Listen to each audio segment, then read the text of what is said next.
નમસ્કાર મિત્રો, સ્વાગત છે બધા મિત્રોનો અમારી યુટ્યુબ ચેનલમાં। તો મિત્રો 12/5/2024 સોના ચાંદીના ભાવ કેવા રહ્યા તે જોઈએ તે પહેલા જે પણ મિત્રો નવા છે તે ચેનલને સબસ્ક્રાઇબ કરી લેજો અને ફેસબુક પેજમાં જે પણ મિત્રો અમારી માહિતી જોયા છે તે ફેસબુક પેજને પણ ફોલો કરી દેજો।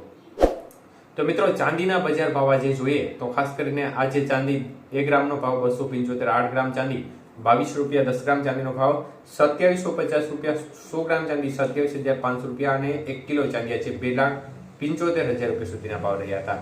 તો ચાંદીની બજાર છે તે સ્થિર રહી હતી, કોઈ પણ પ્રકારની મૂવમેન્ટ છેલ્લા 2-3 દિવસથી જોવા મળી રહી નથી। ભાવ છે તે એકંદરે સ્ટેબલ જોવા મળી રહ્યા છે।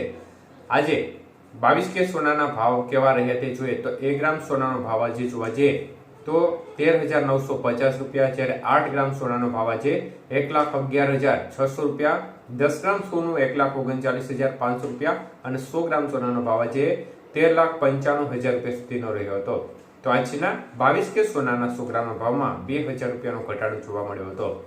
જ્યારે આજના 18K સોનાના ભાવ જોઈએ તો મિત્રો 1 ગ્રામ સોનાનો ભાવ આજે 15,218 રૂપિયા, જ્યારે 8 ગ્રામ સોનાનો ભાવ આજે 1,21,744 રૂપિયા, 10 ગ્રામ સોનું 1,52,180 રૂપિયા અને 100 ગ્રામ સોનાનો ભાવ આજે 15,21,800 રૂપિયા સુધી રહ્યો હતો। તો આજના 24K સોનાના 100 ગ્રામના ભાવમાં 2,200 રૂપિયાનો ઘટાડો જોવા મળ્યો હતો। જ્યારે આજના 18K સોનાના ભાવ જોઈએ તો 1 ગ્રામ સોનાનો ભાવ આજે ખાસ કરીને 11,415 રૂપિયા, જ્યારે 8 ગ્રામ સોનાનો ભાવ જોવા જઈએ તો 51,320 રૂપિયા, 10 ગ્રામ સોનું 1,14,150 રૂપિયા અને 100 ગ્રામ સોનાનો ભાવ આજે 11,41,500 રૂપિયા સુધી રહ્યો હતો। તો આજના 18K સોનાના 100 ગ્રામના ભાવમાં 1,600 રૂપિયાનો ઘટાડો જોવા મળ્યો હતો। તો મિત્રો આજે પણ માહોલ છે તે સતત ઘટાડા તરફી જોવા મળી રહ્યો છે।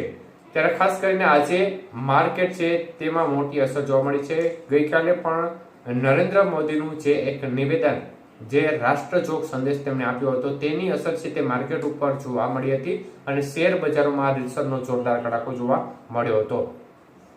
તો દેશને નામે જે સંદેશો આપ્યો હતો તે મુજબ જોવા જઈએ તો તેમણે ખાસ કરીને 1 વર્ષ સુધી, આગામી 1 વર્ષ સુધી સોનું ના ખરીદવાની સલાહ આપી છે। તમામ જે દેશવાસીઓ છે તેમને 1 વર્ષ સુધી સોનાની ખરીદીથી દૂર રહેવું જોઈએ તે પ્રકારનો તેમનો જે સંદેશો છે તેમના કારણે બજાર છે તેમાં મોટી અસર જોવા મળી હતી અને શેર બજારો છે તેમાં રીતસરના કડાકા જોવા મળ્યા હતા। તો સાથે સાથે તેમને પણ વધુમાં કહ્યું હતું કે પેટ્રોલ ડીઝલ છે તેમનો પણ બચાવ કરવો જોઈએ તેવી વાત પણ તેમણે કરી હતી।